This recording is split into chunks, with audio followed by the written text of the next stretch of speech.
કેટલી વાર સમજાવું, તમારે તો સમજવું જ નથી. હવે જ થઈ ગયો, હું જાઉં છું. હા જાઓ હો, એવી કઈ જરૂર જ નથી. ઓય એક ઝાપટ મારે ને હમણાં મોઢું ફરી જાય. હું છું બેટા, મને કે. મમ્મી, હું એને એમ કહું છું કે આપણા લગ્ન થઈ ગયા છે તો રાતે વહેલા ઘરે વહી આવો, પણ એને સમજવું જ નથી. રોજ મોડા આવે છે ઘરે. એ તો થાય મોડું, મારે કામ હોય બહાર. શું કામ હોય? ભાઈબંધ હારે બેઠા હોય નકરા. હા તો બેહું તો તને શું પ્રોબ્લેમ છે? ચૂપ બોલ માં કાય. તને ખબર પડે છે લગ્ન પછી ભાઈબંધો હારે નો રખડા કરાય?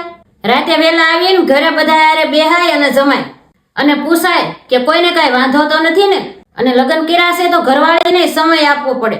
ઈ રાહ જોઈને બેઠી હોય, તું ઘરે આવે અને એની સાથે બેસીને વાત કરે. બેટા, ઘર સંસાર જો ચલાવવો હોય ને તો તારે પણ સમજવું પડશે.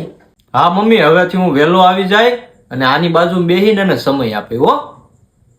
જા બેટા, અંદર વહી જા.